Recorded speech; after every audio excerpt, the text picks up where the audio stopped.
Assalamualaikum dan selamat sejahtera. Saya Cikgu Faizal. Pada kali ini saya akan tunjukkan cara mudah guna drop down dalam Google Form. Caranya bagaimana? Jom. Mula kita pergi kepada simbol ini, kita klik dan pergi pada Google Drive.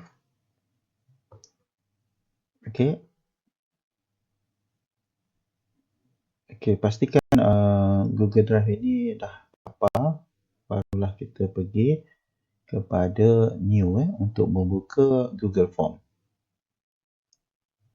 Okey, kita lihat pada new. Okey. Ya, apabila belum download sepenuhnya, dia akan keluar macam ni lah ya. Belum sepenuhnya lah. Dia pergi pada folder. Okey, sekarang baru keluar. Dia berhenti pusingan dia tadi. Google Form. Okey, kita klik pada Google Form.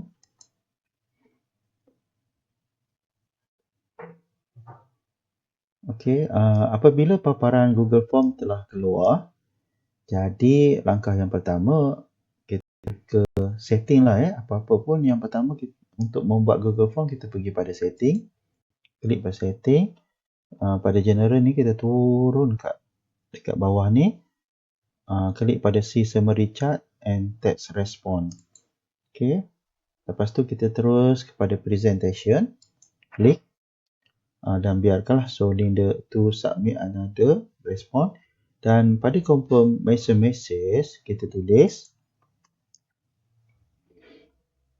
tahniah,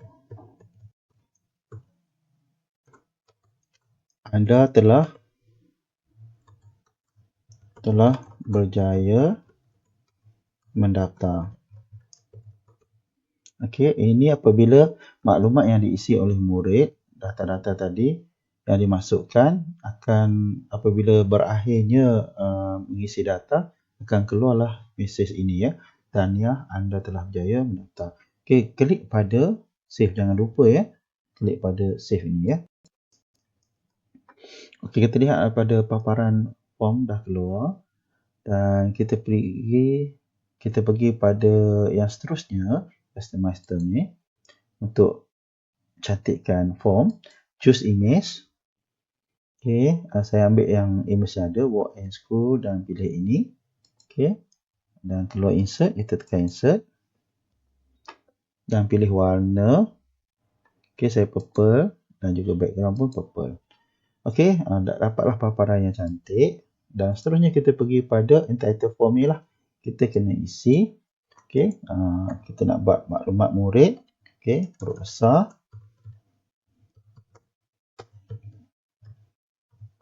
Dan kita klik pada entitled form di atas ini untuk dapatkan nama file. Automatik dia akan tukar. Okey, itu tentang maklumat murid. Jadi yang pertama kita buat nama murid.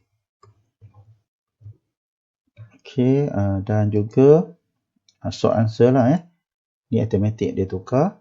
Okey, apabila nama murid kena isi nama murid di sini dan seterusnya. Okey, kita padam dulu tengok option ni.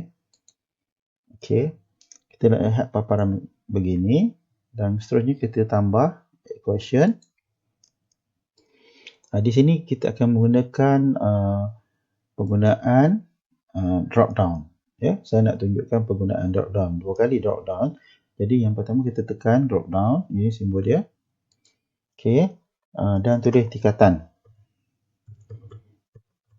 Okey, tingkatan ini jadi murid-murid tidak perlu menulis pada ruang sebegini, dia hanya pilih. Jadi itulah penggunaan drop down memudahkan. Okey, contoh dia tingkatan untuk sekolah menengah ada 5 lah tingkatan. Kita tulis 1. Okey, apabila kita tulis 1, automatik dia akan keluar di atas 2, 3, 4, 5 sama ada kita boleh juga option ni kita tulis sendiri ataupun kita add all je. Untuk jimatkan masa kita tekan ini add all, ada 5 tingkatan. Ya, jadi okey, dan seterusnya. Okey, apabila murid pilih tingkatan 1, dia akan pergi kepada satu apa kelas-kelasnya ya. Jadi kita tambah lagi, ini pergi pada section yang seterusnya. Jadi add section dekat sini simbol ni kita klik. Okey, klik. Kita lihat okey. Dah keluar section nombor 2. Okey, kita tulislah tingkatan 1. Okey, tingkatan 1 dan kita klik add question. Okey, ini untuk kita tulis semula lagi tingkatan 1 dan kita pilih drop down yang kali kedua lah kita gunakan drop down dan dia akan kita isilah maklumat kelas-kelas. Saya bagi contoh nama A, B, C, D.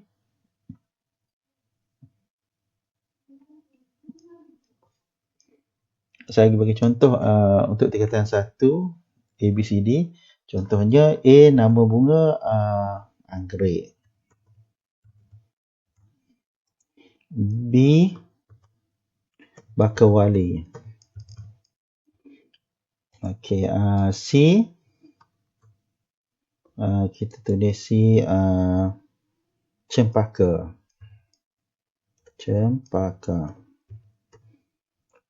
D kita tulis dahlia.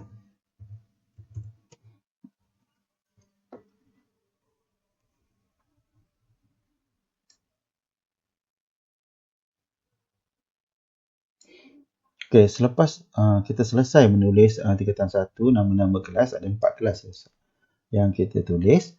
Jadi kita perlu duplicate-nya untuk sampai tingkatan 5 ya. Jadi untuk menyempatkan masa.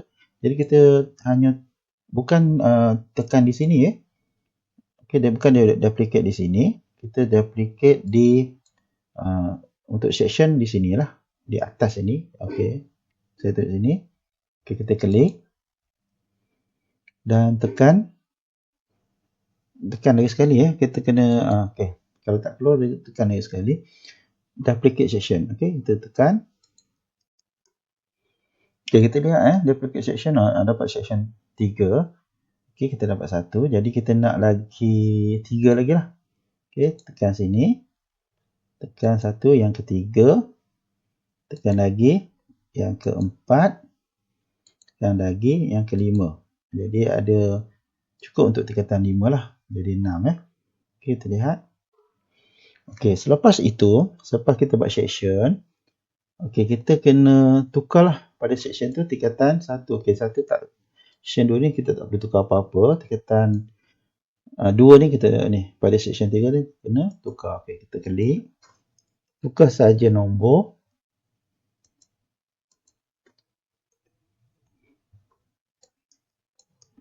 Section 4 kita tukar tingkatan 3.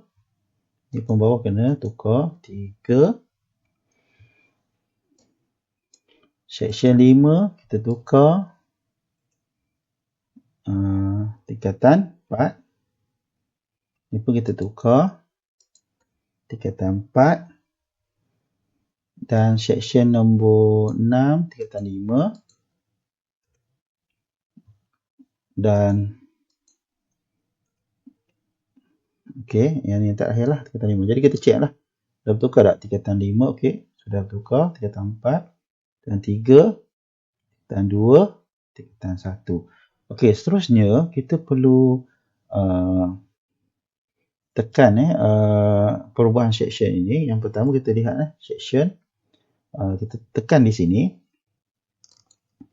Okey, untuk tingkatan 1 ni macam mana nak satu ni ke section 2. Okey. Caranya kita klik kita pergi pada hujung ini. Simbol ini kita klik Okey, klik, dia akan keluar description, go to section based on answer, shuffle option order. Jadi kita pergi pada go to section based on answer. Klik di sini. Okey, keluarlah paparan sebegini. Jadi apabila keluar paparan sebegini, kita klik continue ke mana? Kita pergi pada section 2. Kena tukarlah. Go to section 2. Okey, tingkatan 2 go to section 3. Okey, tingkatan 3 go to section 4. Okey, tingkatan 4 go to section 5. Tingkatan 5, klik go to section 6. Okey. Okey, setelah dah buat ini, okey, seterusnya kita pergi kepada di bawah ini perlu tukar. Okay, kita klik di sini, di hujung ni, bagi semula, klik di hujung ini ya. Jadi apabila selesai murid memilih, dia akan ke mana Okey, di sini tak perlulah pada yang pertama, section pertama tak perlu. Biarkan dia continue to next section. Tapi yang kedua ni, section nombor 2. Okey, seterusnya kita kena tukarlah. Sini, klik di sini. Ini kena pergi ke submit form. Terus habislah. Setelah selesai, apabila murid memilih di sini, dia akan terus selesai submit form. Okey, ini pun kena submit form. Ini pun kena submit form. Yang kelima pun submit form. Yang terakhir sekali dia tak ada lah. Dia automatic ke submit form. Okey. Okey, terus dah selesai kita lihat submit form. Okey. Dan kita terus kepada respon. Okey. Respon ini semua maklumat di mana akan dihantar. Okey, dihantar di sini Kita kena create. Okey, tekan. Okey, tulislah di sini boleh tulis ataupun dia akan ikut tajuk yang kita tulis tadi Okay, kita biarkan dan terus pada create.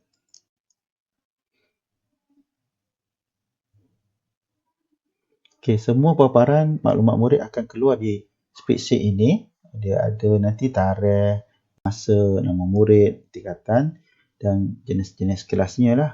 Ya. Okey, seterusnya kita pergi patah balik pada atas ni maklumat murid. Kita tengok question balik. Okay. Oleh kerana kita telah buat tingkatan 1 hingga 5, kita kena ujilah sama ada berjaya atau tidak yang kita telah buat ini Jadi kita pergi kepada terus dekat gambar mata ni untuk preview. Okey, klik sini. Okey, maklumat murid. Okey, kita isilah. Kita kena cuba yang ke-5. Okey, saya bagi contoh nama Faizal. Okey, tingkatan 1. Next. Okey, kita lihat berjaya atau tidak. Okey, tingkatan 1 okey berjaya dan kita kena klik upgrade. Contoh kita boleh. Okey, submit. Okey, untuk tingkatan 1 telah berjaya. Keluarlah yang terakhir submit form ni maklumat murid tanya anda telah berjaya mendaftar. Okey, untuk masuk murid yang kedua, submit another respond. Okey, teruskan. Okey, nama murid kita bagi nama Faiz. Kita buat tingkatan 2 pula, kita uji. Klik next. Okey, tingkatan 2 Bakawali. Dan submit. Okey, submit ada respon. Jaya juga, betul. Okay, kita tulis yang ketiga Fakrul. Tingkatan 3 pula Okey, kita next. Kita lihat berjaya atau tidak. Okey, betul. Tingkatan 3. Tulis Bakar. Submit. Submit ada respon. Okey, tingkatan 3 berjaya. Kita tulis Faizah pula. Tingkatan 4. Next. Dan pilih tingkatan 4 Cempak Dahlia pula Dan submit. Okay, tingkatan 4 berjaya. Kita submit. Kita lihat yang terakhir tingkatan 5. Kita tulis Azlina. Okey, kita tekan tingkatan 5. Next. Okey, kita pilih upgrade. Okey, tingkatan 5 telah berjaya lah. Okey, submit. Okey, maklumat murid. Tahniah anda telah berjaya mendaftar. Jadi, menunjukkan ke-5 tu telah berjaya. Kita buatlah Okey, kita lihat balik semula. Kita lihat berjaya atau tidak. Kita lihat tadi, kita tengok pada respon. Okay, kita lihat pada respon. Okay, kita lihat pada spreadsheet ni lah Kita lihat Okey, apabila pada respon tu kita lihat, okey, tarikh ada ya. Tarikh yang dimasukkan data, pukul berapa, nama, satu anggrek, dua bakar bali, semua yang akan masuk, maklumat akan masuk di sini. Okey, kita lihat jadi berjayalah kita membuat penggunaan drop down dan juga section. Okey. Okey, kita pergi sini untuk patah balik. Question. Okey, inilah contoh penggunaan drop down dan juga penggunaan section. Semoga anda mendapat ilmu tentang penggunaan drop down ini dan juga section untuk Google Form untuk digunakan contohnya untuk membuat maklumat murid dan memudahkan tanpa mengisi data-data ataupun abjadnya dengan membuat pilihan saja menggunakan drop down dengan menggunakan secara pilihan saja. Jadi saya harap bermanfaat kepada anda dan jangan lupa subscribe untuk dapatkan video-video yang saya telah buat mengenai Google Form. Dan untuk itu saya mengucapkan salam mesra. Saya Cikgu Faizal. Sekian, terima kasih.